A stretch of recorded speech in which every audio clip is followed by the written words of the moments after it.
খাচ্ছিস? খা লক্ষ্মী। এই যে আমার লক্ষ্মী এখন খাচ্ছে। वाह।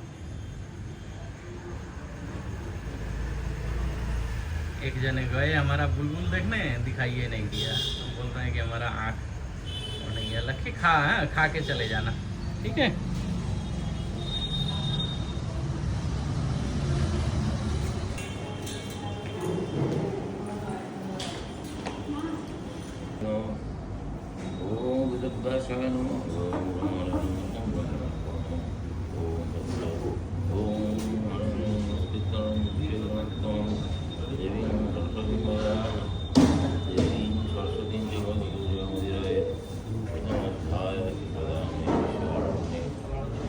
জিজ্ঞাসে সোনহরিম বৃন্দ বসে তাঁর পাশে বেদবিদ্যা বিনা জীব এই কলিযুগে ভক্তি তথা উদ্ধার কিভাবে সে পাবে?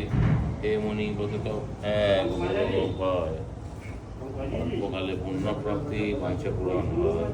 সর্বশাস্ত্র জ্ঞাতা সুখ কহেন, হে বৈষ্ণব পূজ্য সব প্রাণীর হিতকথা তোমার জিজ্ঞাস্য। লক্ষ্মীপতি নারায়ণ যে ব্রতের কথা শ্রেষ্ঠ কহেন নারদীরে বলিব যথা যথা। একদা নারদ যোগী পরহিতেচ্ছায় নানা লোক ভ্রমণান্তে মর্তলোকে যায়। ধরণীর জন সব নানা শোকে ঘেরা, নানা জনি সমুৎপন্ন পাপকর্মে ভরা।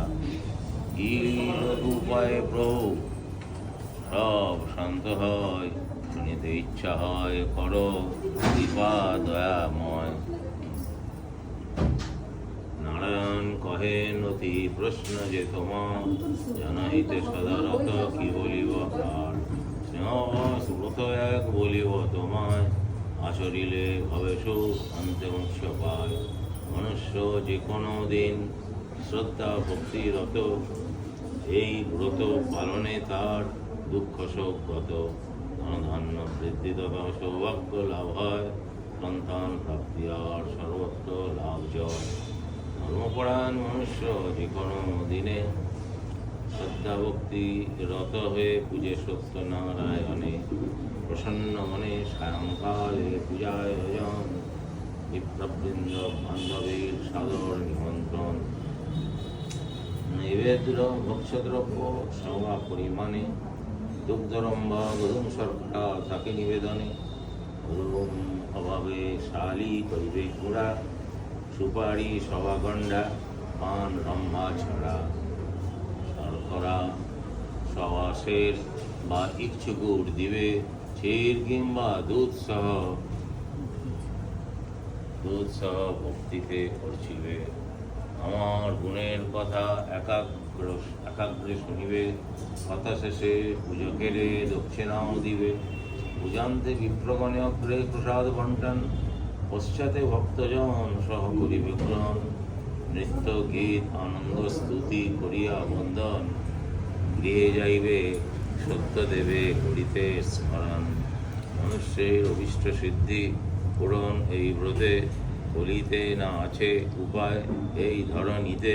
সত্যনারায়ণ পদ করিয়া বন্দন, অতঃপর বল সবে সত্য সনাতন ভগবান ভগবান কি জয়। দ্বিতীয় অধ্যায়। সুত কহেন, হে ঋষি বৃন্দ, এখন শোনো কথা এক দরিদ্র বিপ্রের। কাশীপুর বাসী হইয়া কৃতার্থ করিয়া ব্রতে, ক্ষুধা তৃষ্ণায় কাতর সদা ধরণী ভ্রমণ। দুঃখ এরি ব্রাহ্মণ রূপ হরি নারায়ণ। বুদ্ধবশে স্নেহস্বরে কহেন তাহারে, তোমার কি কষ্ট তাহা শোনাও আমারে। বিপ্র কহে কি হইবে বলিলে তোমায়, ব্রাহ্মণ কহেন বিপ্র ক্ষতি কি বাধায়। দ্বিজ কহেন নিত্য নিত্য ভিক্ষা মাগি খাই, আজ নাই ভিক্ষা মিলে দুঃখ চিন্তা তাই। ব্রাহ্মণ কহেন বিপ্র যাও নিজপুর, সত্য দেবে করছিলে হবে সব কষ্ট দূর। যে মতে করিবে পূজা ব্রতের বিধান, সব কহি নারায়ণ হন অন্তর্ধান। কাল করিব ব্রত এই মনে নিশ্চয়, রাত্রে নাহি নিদ্রা আসে নিশি ভোর হয়। দিনভর ভিক্ষায় লাগি প্রচুর ধনার্জন, আসিয়া পত্নীরে দেন ঘটনার বর্ণন। ব্রাহ্মণী শুনিয়া হয়েন হর্ষে নিমগন, প্রসাদ পূজার সব করেন আয়োজন। যথাবিধি হচ্ছিলেন নারায়ণ পদ, রাখাতে যে হয় অতুল সম্পদ। সেই হতে বিপ্র করে মাসে আবাহন, বন্ধু বান্ধব সহ পূজে সত্যনারায়ণ। একদা বৃদ্ধ এক কাঠুরিয়া তৃষ্ণা খাত, ভ্রমিতে ভ্রমিতে পৌঁছে শেষে ব্রাহ্মণের ঘর। তথায় সে দেখে পূজা কৌতূহল ভরে, পূজান্তে প্রসাদ লোভী জিজ্ঞাসে বিপ্রেরে।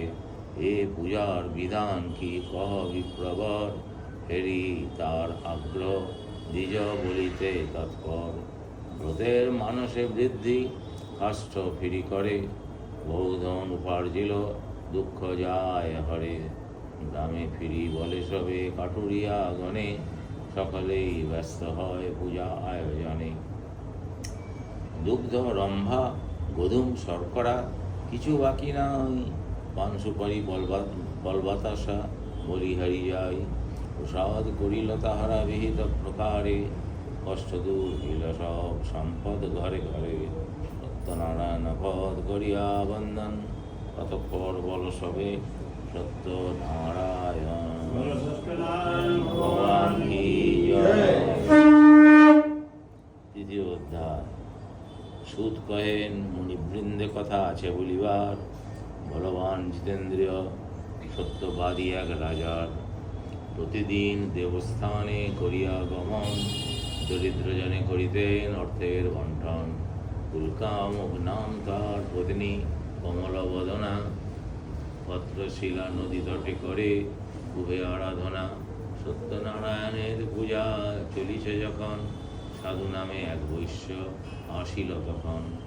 কি মানুষে এই পূজা করিছ রাজন, সন্তান লাভের তরে বন্দী নারায়ণ। রাজা হতে পূজা বিধি যথার্থ জানিয়া, দিয়ে ফিরি পত্নীরে সব কহেন বিস্তারিয়া। লীলাবতী সহ আনন্দে রত সংসারে, যথাকালে কন্যা লবে মনোবাঞ্ছা পুরে। কলাবতী নাম রাখে পরমা সুন্দরী, চন্দ্রকলা সমরূপ যেতে থাকে বাড়ি। লীলাবতী অতীরে করায় সংকল্প স্মরণ, সত্যনারায়ণের পূজা ছিল তঙ্গপন।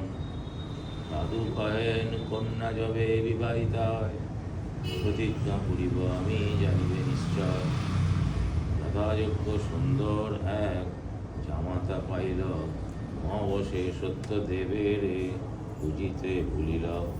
শ্রীনারায়ণ রুষ্টম সাধুর উপর, কপালে দুঃখ কে গুছাবে তোর।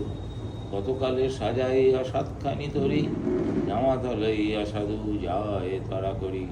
সাগর সমীপে স্থিত রত্নপুর নগরে, চন্দ্রকেতু রাজা যেথা ব্যাপার শুরু করে। একদা করেন শ্রীহরি মায়ার বিস্তার, চড়ে সব খালি করে রাজার ভাণ্ডার।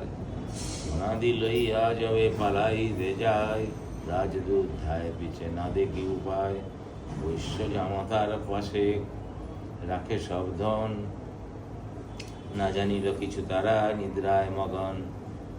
চর মুখে শুনি রাজা ধরিয়া লইল, জামাতা শ্বশুরে লয়ে কারায় পুরিল। এদিকে সাধুর ভার্যা আর তার সুতা, অধীর বিলম্ব দেখি চিত্তে দুঃখ জুতা।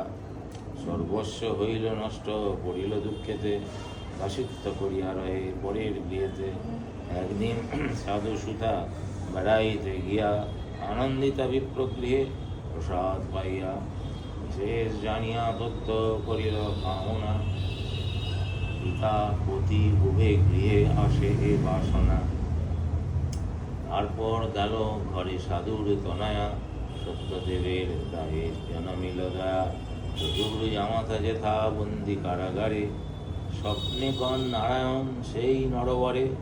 শোনো শোনো হে রাজা আমার বচন, কলিকালে পূজ্য আমি সত্যনারায়ণ। সদাগর আর তার স্নেহের জামাই, বিনা দোষে বন্দি আছে ধনলয় নাই। রজনী প্রভাত হইলে দুই সদাগরে, 10 গুণ 2 গুণ ধন দিয়া দুষিবে সাদরে। বলিতে বলিতে হইল মোহন মুরাদি, স্বপ্ন হেরি চমকিয়া ওঠে নরপতি। প্রাতঃকালে উঠি রাজা সবার গোচর, আনাইল কারা হতে 2 সদাগর। বসন ভূষণ আর বহু ধন দিল, সাধুরে সন্তুষ্ট করি বিদায় করিল। 2 গুণ ধন লোভী নাই দিল ভরা, দেশেতে যাইতে তারা করিলেন তারা। পুলকিত সর্বজন হর্ষ কোলাহল, না জানিল সত্যদেব করিলা মঙ্গল। সত্যনারায়ণ পদ করিয়া বন্দন, অতঃপর বল সবে সত্য সনাতন।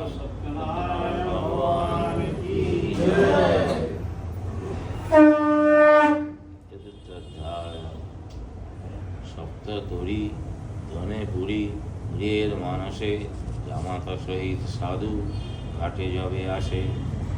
এ সত্যদেব মন বুঝিতে সাধুর, দণ্ডির রূপেতে কন বচন মধুর। ঘাটে বসি ভিক্ষা হেতু শোনো সদাগর, কিছু ভিক্ষা দিয়া তুমি যাও নিজ ঘর। মঙ্গল হইবে তব আমি যবে যাই, কুশলে থাকো তুমি শোনো সাধু ভাই। সাধু বলে তোমা দিলে কিবা ফল হবে, ক্ষমতা থাকিলে কেন কানি পড়ে রবে। লতার বিল্লপত্র আছে মোর নাই, চাহ যদি দিতে পারি জানিবে তোমায়। শুনি কিছু না বলিল সত্যনারায়ণ, বসিয়া রইলা ঘাটে মুদিয়া নয়ন। কিছু দূর গিয়া দেখে শ্বশুর জামাই, লতা বিল্লপত্র বিনা নাই কিছু নাই। স্বাদ নাই যত বস্তু সকলই অমনি, শ্বশুর জামাই কান্দে শিরে গড়হানি। জামাতা কহিল চিন্তি, তবে সদাগরে এ ঘটনা ঘটে ভিক্ষা না দিয়া দণ্ডিরে। সেজন সামান্য বুঝি নাহি অনুমানে, চলো চলো ধরি গিয়া তাহার চরণে। ফেরিল দণ্ডি তথা আছেন বসিয়া, দুজনে পড়িল গিয়া পদেতে ধরিয়া।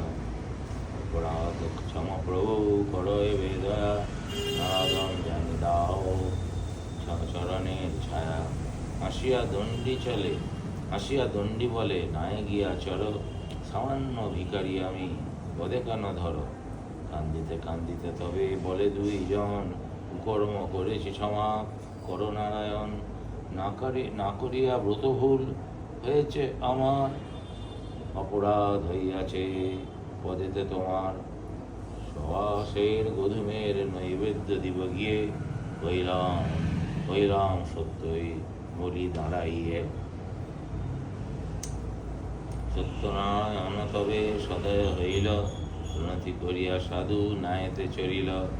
উত্তরিল ঘাটে সাধু হইল কোলাহল, সাধুর গৃহিণী সুধা শুনি কুতূহল। লীলাবতী রতসদা নারায়ণ পূজানি, কন্যারে কয়েন ঘাটে যাব এই ক্ষণে। দাসারি প্রসাদ লয়ে আসি পশ্চাতে, উত্তেজিত কলাবতী তা লইল ভুলিতে। দেখি সত্যদেব তবে ক্রোধিত হইল, জামাতা সহিত নৌকা শরীরে ডুবিল।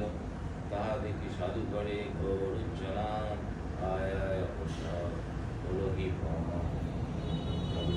যায়। ডুবিয়া মরিতে মনে না পারে তারে, ডুবিয়া রাখিতে হেন তলে দৈববাণী হইল চঞ্চিত। প্রসাদ অবক্ষয়ে তু হইল বিপরীত। ইয়া শুনি সাধু সুতা তখনই উঠিয়া, ঘিরে ফিরি প্রসাদ লয় শিরে ঠেকাইয়া। আসিল তরণী সহ সাধুর জামাই, তত দ্রব্য আছে সব কিছু নরে নাই। সত্যনারায়ণ পদ করিয়া বন্দন, অতঃপর বল সবে সত্যনারায়ণ।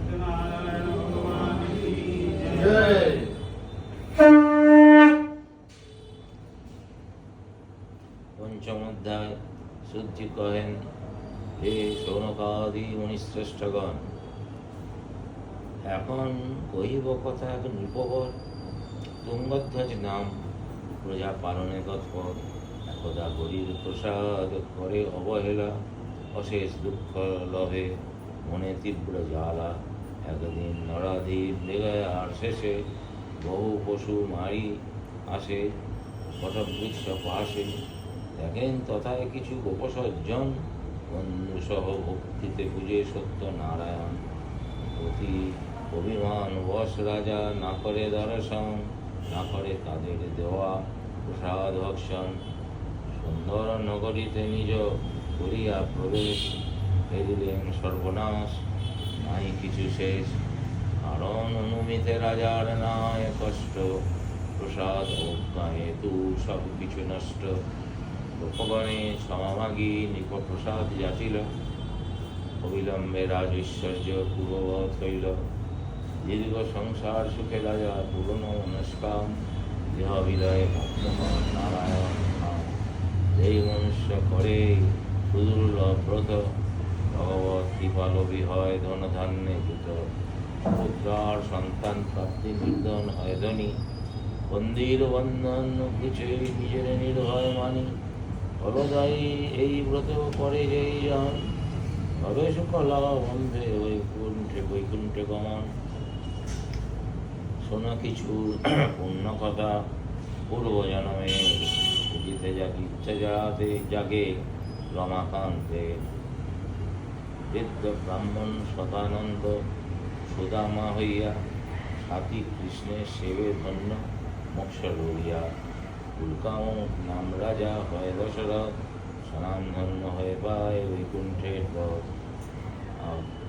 অগ্রজন্মে সাধু বৈশ্য মরধ্বজ হয়, পুত্রকে করাতে ছিরি মোক্ষপদ পায়। মহারাজ তুঙ্গধ্বজ বনে শম্ভু মনু, সৎকর্মান্তে লবে মোক্ষ ছাড়ে জবে তনু।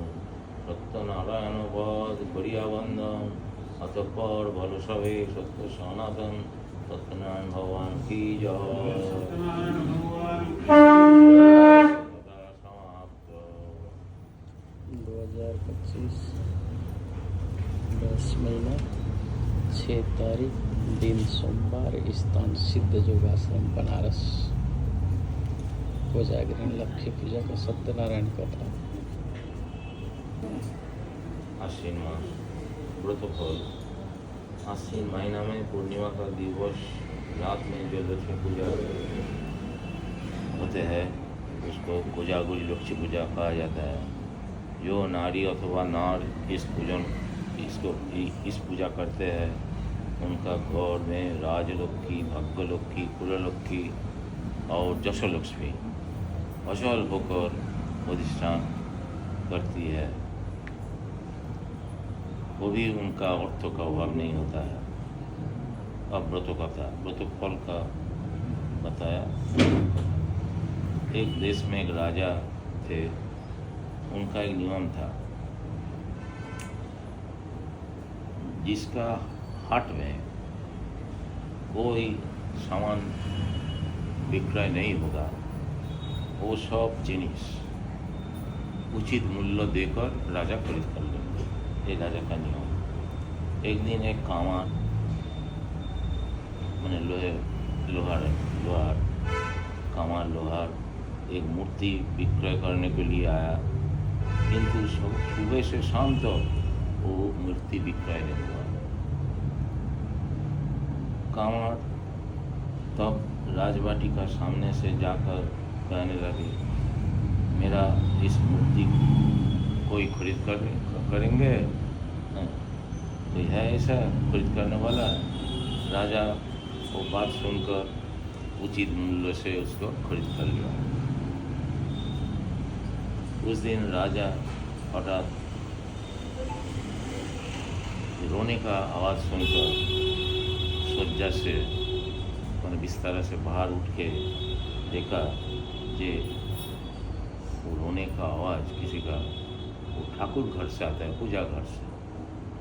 तब राजा भीतर प्रवेश करके देखा कि परम सुंदरी कन्या अपना काल में हाथ देकर रो रहे हैं। रो रही है।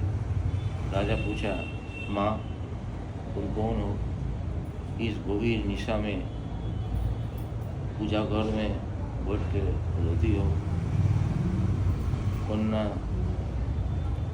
ने कहा, हे मैं राजलक्ष्मी हूँ, अनेक दिन तुम्हारा आलय में घर में मैं थी, आप तो आना आप और रहना संभव नहीं, इस कारण से रो रही हूँ।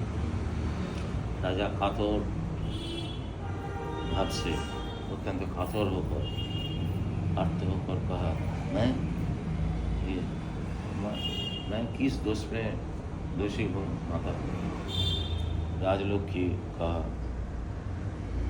तुम क्या मुझे रहने नहीं दिया इधर, तुम तो लक्ष्मी को वरण करके ले आया घर में, इसलिए मुझे चला जाना ही है। मैं बहुत दिन तुम्हारा घर में हूँ, इसलिए जाने के लिए कष्ट होता है। तब यही जाने के समय तुमको ये वर देकर जाते हो, तो तुम सब एक वर देके, तुम इतना दिन मेरा सेवा किया, इसलिए एक वर देके तुमको जाता हूँ। क्या वर? तो तुम सब पक्षियों का बात समझ पाओगे। और राजा को वरदान दिया माता।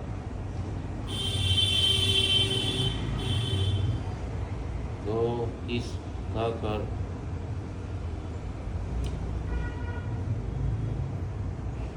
राजलक्ष्मी चल गई। वो राजा को निद्रा नहीं आई। वो जानवर का किनारे में बैठ कर खेती के पास बैठ कर रोने लगा, ये बैठ के सोचने लगा। इस समय देखा जे घर का भीतर से कोई एक दूसरा निकल जाता। घर से बाहर जाकर उनका बहुत रोक किया, उन्हें रास्ता रोक दिया। माँ तुम्हें कौन, क्यों जाती हो? तो वो कहा, मैं भाग्यलक्ष्मी। पहले तो कहा राजलक्ष्मी, मैं भाग्यलक्ष्मी। लक्ष्मी तुम घर में ले आया, इसलिए मैं जा रहा हूँ। उस बात को सुनकर राजा सिर नभाकर खड़े रहे। इस समय देखा और एक दिन को सुंदरी वो भी निकल जाती है। राजा का, हाँ आप कौन हैं? वो ये स्त्री कहा कि मैं जोशलक्ष्मी हूँ, लक्ष्मी घर में ले आया, इसलिए मैं छोड़ के चला जाता हूँ। इस कहकर तीनों विदाई लेकर चला गया। इस प्रकार से रात बीत गया। और दिन रात में राजा देखा एक परम सुंदर, एक अनिंद सुंदरी नारी, एक पुरुष, एक परम पुरुष और एक अनिंद सुंदरी नारी एक साथ बाहर निकल जाते। वो देखकर राजा को आकर कहा, अब लोग कौन है? इस गंभीर रात में दो जन छिपा कर कहाँ जा रहे हैं? नारी कहा, मैं कुललक्ष्मी। लक्ष्मी के लिए तुम लक्ष्मी को तुम घर में स्थान दिया, इसलिए तुमको छोड़ के हम चला जाता हूँ। पुरुष कहा, मैं धर्म हूँ, लक्ष्मीर जन्य আমাকেও তোমাদের ছেড়ে দেবে, মানে मुझको आप लोग को सबको छोड़ दिया, कारण लक्ष्मी आ गया, इसलिए सब कुछ छोड़कर आपको जाना पड़ता है। वो कथा सुनकर राजा धर्म का सामने एक घूमने का ऊपर बैठ कर मुँह पर बैठ कर कहा, ये मेरा क्या दोष है धर्मराज? प्रतिज्ञा रक्षा के लिए मैं लक्ष्मी को खरीद किया, तो आप जानते हैं धर्म ही मेरा संबल, उसी धर्म बल से बलियान होकर मैं राजलोक की भाग्यलक्ष्मी यशलक्ष्मी और कुललक्ष्मी को कोई बाधा नहीं दिया जाने में। मैं धर्मप्राण हूँ, धर्म का तो त्याग नहीं किया, मैं आपको जाने नहीं देंगे। धर्म देखा कि राजा का बात तो ठीक, तब वो रह गया और कुललक्ष्मी चला गया। दिन बीत जाता है, राजा का अवस्था दिन दिन खराब होते ही जाता है। लक्ष्मी हरा जो हो उनका सुख कहाँ। राजा का शरीर दिन दिन छीन होने लगा।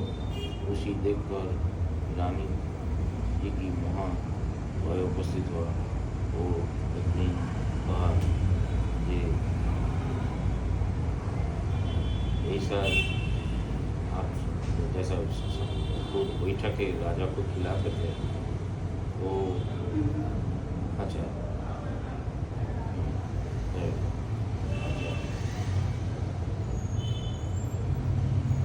तो राजा रोज जब खाने के लिए बोलते थे तो उसी समय राजा को खाने बोलने के साथ साथ ही पंगोपाल का माफी वो जो था पंगोपाल क्या बोलता है जो बोलता है शोषण नष्ट करता है। पंगोपाल का माफी चिट्ठी का सार उस भोजन का थाली का चारों तरफ घेर के बैठ जाता था।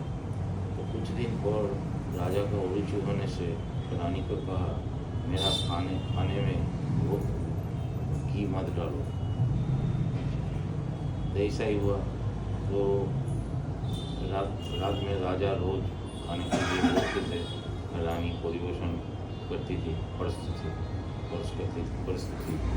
इस समय पात्र के पास डिब्बे का साड़ी डेरी जमा हो गया। डेरी को दिन घूमता है, भोजन में उन लोग का रुचि नहीं होती है। तब दौड़ का जो चाय मैंने प्रधान सरदार कोई पिपीली का बहनी का। तो देखो वरलक्ष्मी के लिए राजा इतना गरीब हो गया कि जिस कारण से उनका एक बूंद घी भी नहीं वो जुटता है। तो वो सुनकर राजा भोजन करते करते हा करके हंस दिया। रानी कहा वो की महाराज आप क्यों हंस दिया? राजा भी बोलेंगे नहीं, हम बोलेंगे नहीं, रानी भी छोड़ेंगे नहीं। तो राजा कहा वो ये बोलने से ही मेरा प्राण चला जाएगा, इसलिए बोलने का कोई उपाय नहीं है। तो अब भी रानी नहीं छोड़ा। तो राजा कहा अच्छा तो अब हम मर जाने से तुम यदि सुखी हो तो अब चलो नदी का किनारे में हम लोग जाके बैठे रहेंगे। रानी और राजा के साथ नदी के किनारे में चला गया।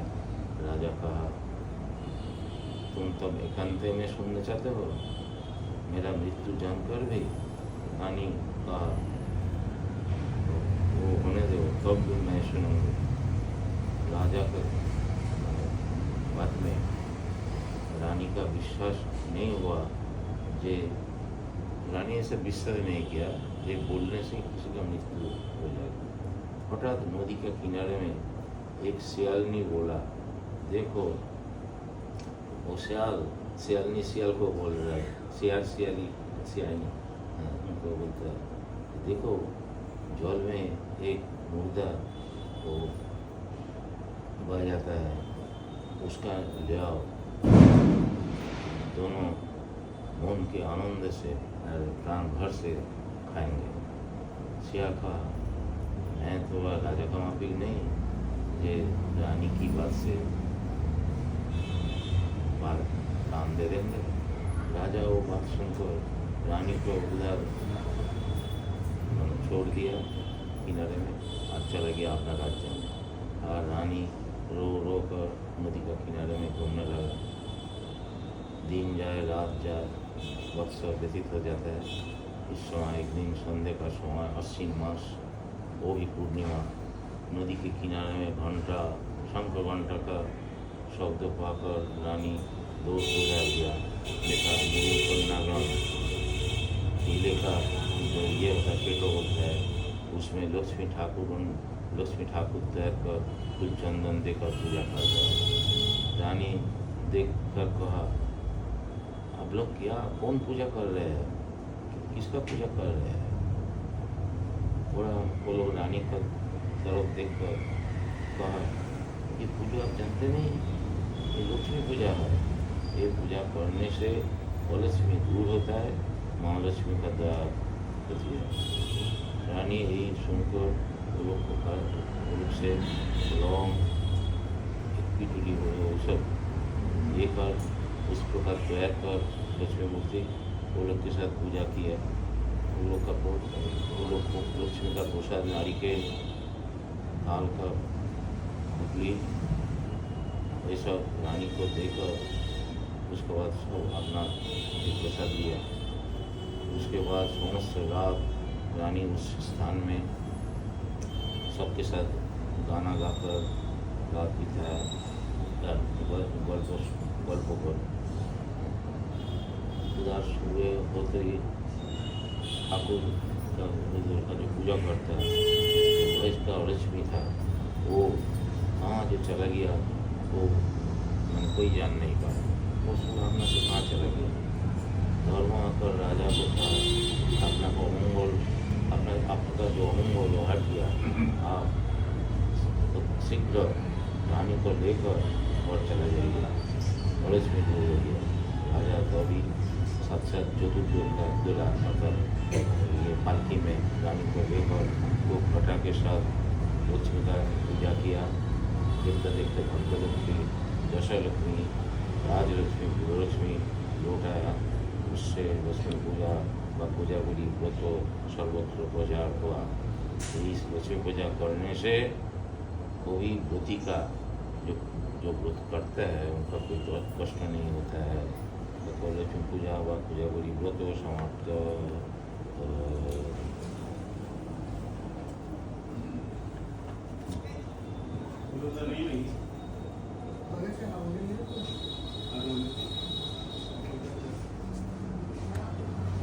दो 2025 10/6 सत्यनारायण कोजागिरी लक्ष्मी पूजा।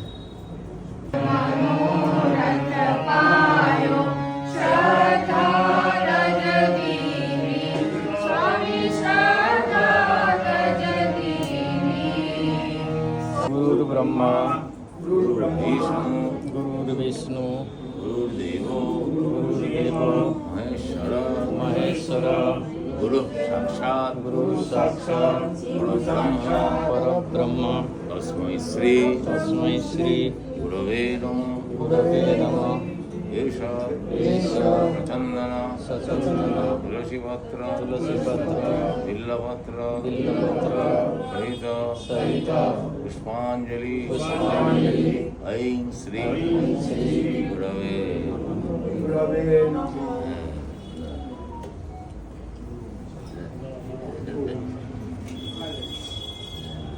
गोने से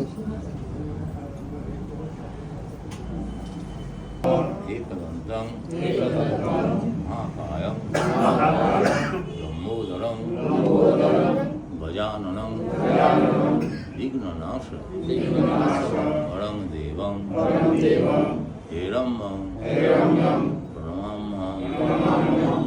एष सचन्दन पुष्पाञ्जलि गणेशाय विश्वरूपाय शंखचक्र धराय च पद्मनाभाय देवाय ऋषिक हृदये नमो अनंत स्वरूपाय त्रिगुणात्मा विभाषिणे प्रणत क्लेशनाशाय लक्ष्मीकांत नमस्ते।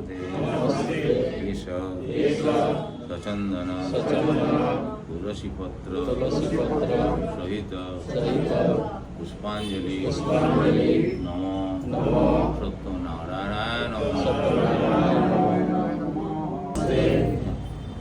नमः।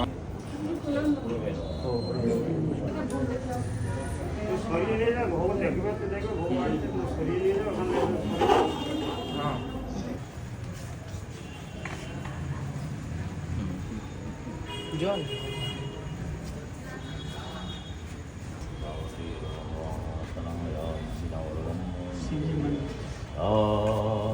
वस्त्रप्रजा संकट प्रभृति देव सदा वंदिता सरस्वती भगवती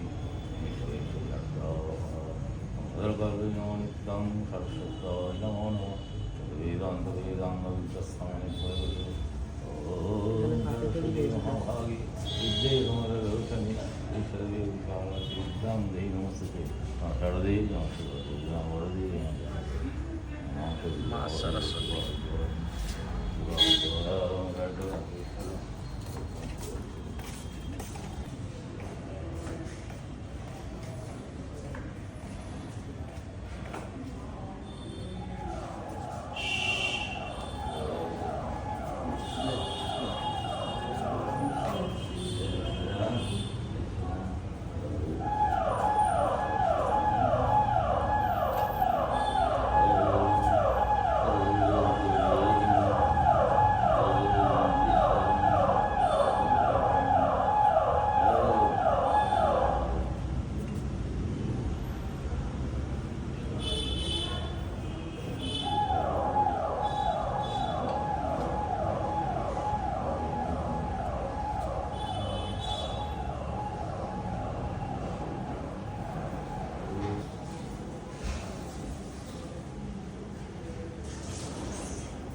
दे दो कमंडल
सब माँ कोजागरिनी लक्ष्मी के भोग जा रहा है। 2025 10 महीना 6 तारीख दिन सोमवार, स्थान बनारस काशी छोटी गई सिद्ध योग आश्रम। कोजागिरी लक्ष्मी खिचड़ी হচ্ছে तो बोलले ना क्या ना जी हाँ रेडी আছে। कोजागिरी लक्ष्मी पूजा का सब सजा रहे हैं, अभी सबको देंगे भोग। काटने का टाइम कौन था? फल काटने का टाइम कौन काटा?